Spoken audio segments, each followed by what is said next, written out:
Hello, everybody. We're at our cardiovascular exercise week. This is one of the primary learning outcomes of this course, and it's so imperative that we get it right. Again, a couple of things. Right here, you're seeing that there's some people just working together as a team. Before we start to talk about cardiovascular exercise, we know that it is the type of exercise that decreases and reduces cardiovascular disease. Cardiovascular disease is the #1 cause of death in both men and women in the United States. So all of us can benefit from some cardiovascular exercise. The other thing is that cardiovascular exercise also reduces stress. It's been shown to be one of the primary endorphin releasers.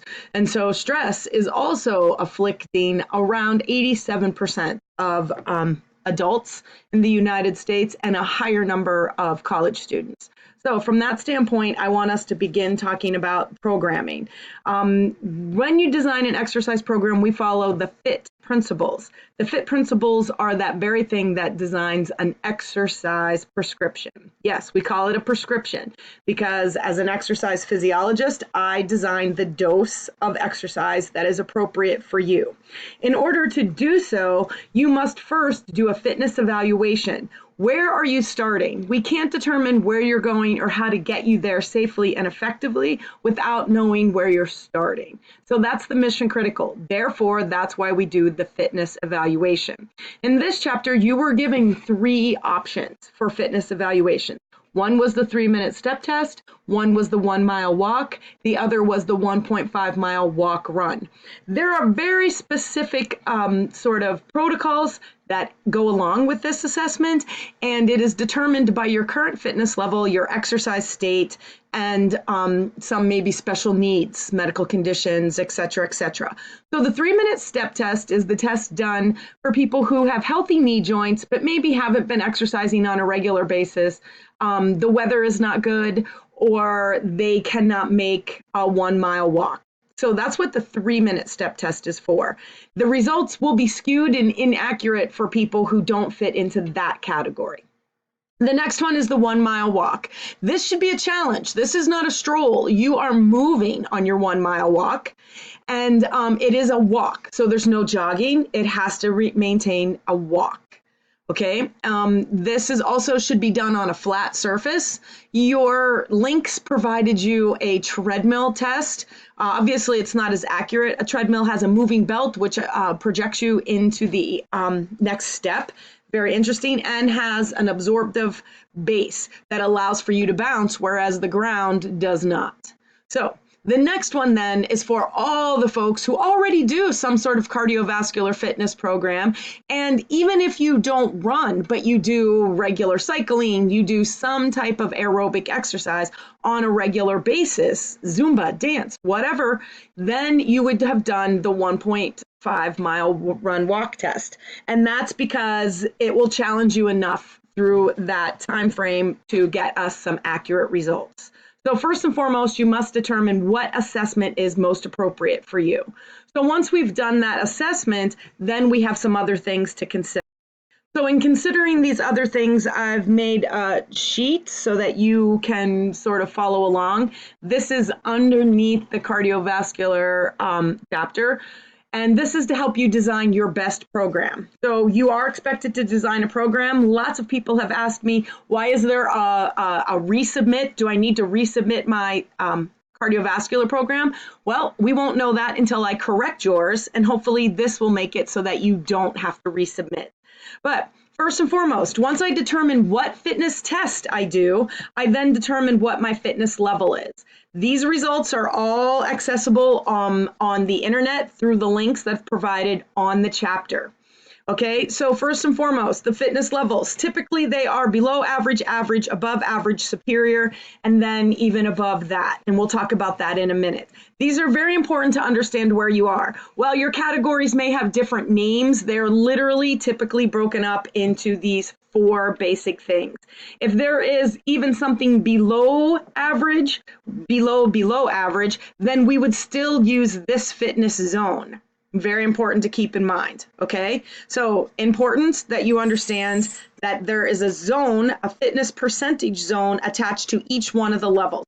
Once I do my fitness test, I have to pay attention to the fitness zone. Okay, before you can design any program, you have to first have a goal. We've worked really hard in the first week of determining what is a SMART goal. This is going to help you make a SMART goal for your cardiovascular endurance program. So a SMART goal, remember, it has to be specific.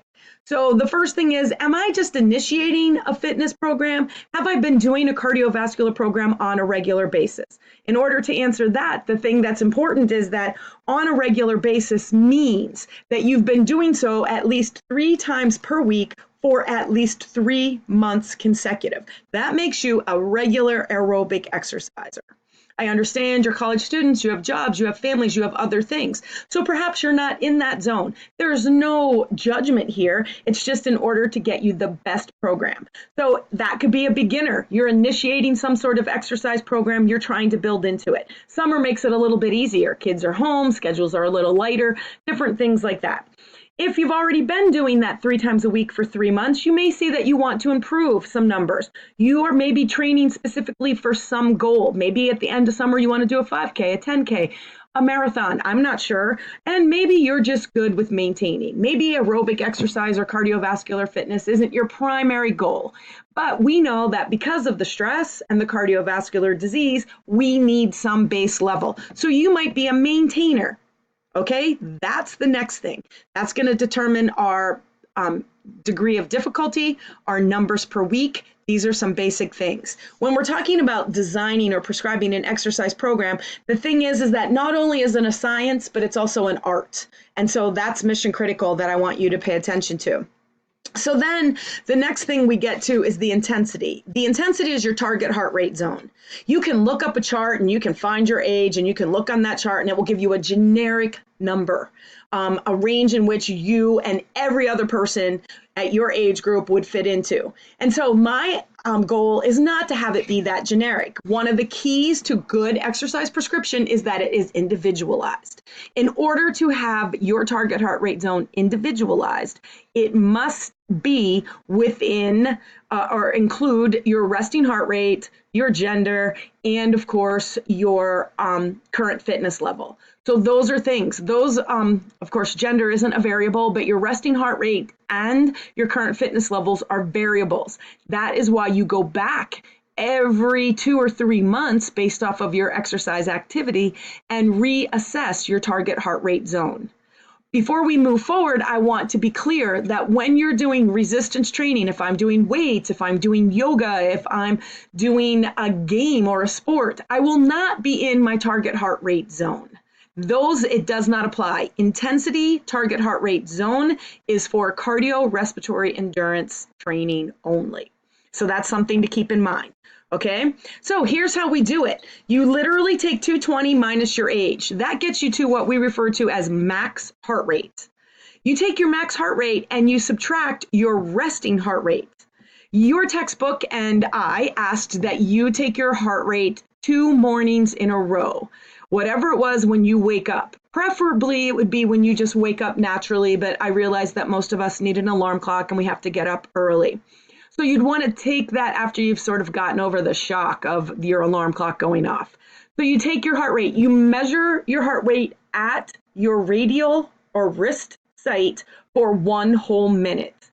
You record that number and then you do it the next day. You add those 2 numbers together and then divide by 2. That is your average resting heart rate. That's the number that you subtract here. This becomes what we call your working number. We get down into your working number and we need the high end and the low end of your training zone. So here we are working there.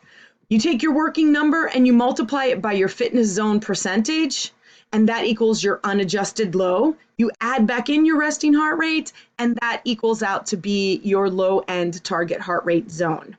If you don't use a heart rate monitor, then you would divide that by 4 so that you can get your 15-second count. When you're checking your working heart rate and you're in the middle of a workout, you don't have time to stop and check your heart rate for a whole minute. It could go down, it would interrupt your intensity. So what we do is a 15-second check. So that's why you would do a 15-second. Many of you have already submitted your target heart rate zones, and you've left it a 0.4, a 0.6, a 0.8. But you already know that we cannot measure a point whatever beat of a heart rate. So you always round it, right? 5 goes up, underneath 5 goes down. So that's how it is, rounding up those numbers so that they're a full number. So then what I've given you here is a sample of my own self. Please remember that this fitness zone percentage right here, that comes from the numbers up here that you got when you did your fitness evaluation. Okay, so here we are down there working on our fitness evaluation. So from there, I'm going to give you a sample. Now, I am an exercise physiologist. I believe in exercise. I exercise on the regular. So I chose to do the fitness evaluation of a 1.5 mile run. Okay, so I did that, and my time to complete that was 10:36, 10 minutes and 36 seconds. My heart rate at the end is an extra bonus for me to double check and see. And my heart rate at the end was 178 beats per minute. I'm checking this number when I'm finished because I want to determine if I'm in my target heart rate zone. So that's the thing that I want to pay attention to. Okay, so then I go down here and I start, so my resting heart rate average was 58 beats per minute. That's after taking it in the morning and dividing it. My age is 55, I'm a woman, and my fitness category is average. Fitness category is based off of my mile time, 1.5 mile run walk time, and based off of my age and gender. That's why those are all necessary. So then what I do is I take my magic 220, I minus 55, I get 165, and then I minus 58, which is my resting heart rate, so I get 107. All of those steps are described above. This is my age. That becomes then my max heart rate.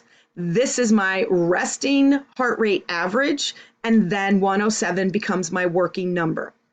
I take that number and I divide it by the 2 percentages from my fitness zone percentage. That comes back up here. Because I was average, it becomes 65 to 75. So I come back down here and I say, okay, so I multiply that by 0.65 and by 0.75.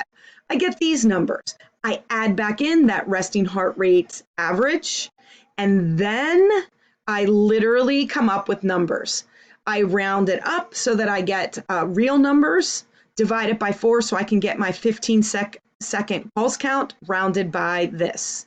Excuse me, this should not be, this should be anywhere between 9 and 35 beats per minute. That's wrong. I have to redo that math, but that's the basis of how you do that. So based off of there, so I fix those numbers so that you can see how they work and what goes on. So my heart rate would be 32 beats in 15 seconds to 35 beats in 15 seconds. That would mean that I'm within my target heart rate zone. When I look at this number and I look at this zone, I come back up and I look at my fitness results. And I'm like, wow, it took me that time frame and I had a 178 beats per minute. So maybe I was working really hard. Or maybe I need to reevaluate this number and perhaps these could be higher. This is a special case scenario that you could talk to me about. This is sort of an advanced level, but this we want to try to see what that heart rate was so that we can see where we fit into this zone. So for right now, we're going to go with my heart rate is 128 to 138 beats per minute. Okay, so there we go. Now I have to sort of talk fast so that we can get through this. So the next thing is you have to then design a workout. That workout you're going to design, that's going to be twice for next week. So you're going to do this workout twice for next week. Many of you have included a variety of activities that you want to do, and you don't do the same workout twice in 1 week. Yay! Variety is extra great. Works with different groups of muscles and makes it more fun. All of that is about the E, or the enjoyment factor. So I've had this all down and I've written this for you. So first and foremost is each and every workout. We asked for what are the components of a workout, and people wrote down the components of fitness. The components of a workout are a warm-up, the exercise session, and the cool-down. So a warm-up has to be a functional dynamic warm-up. I've given you an example of this, and I've given you a link Take a look at that link. Many people, mostly my students, continually complain that the functional dynamic warm-up is worse or harder than the actual exercise we're going to do. So keep that in mind. There is no static stretching in your warm-up. It is all movement, okay? So that's what you want to keep in mind. I've given some good examples here of what it was that I'm going to do. What's really specific is that I'm going to exercise on Wednesday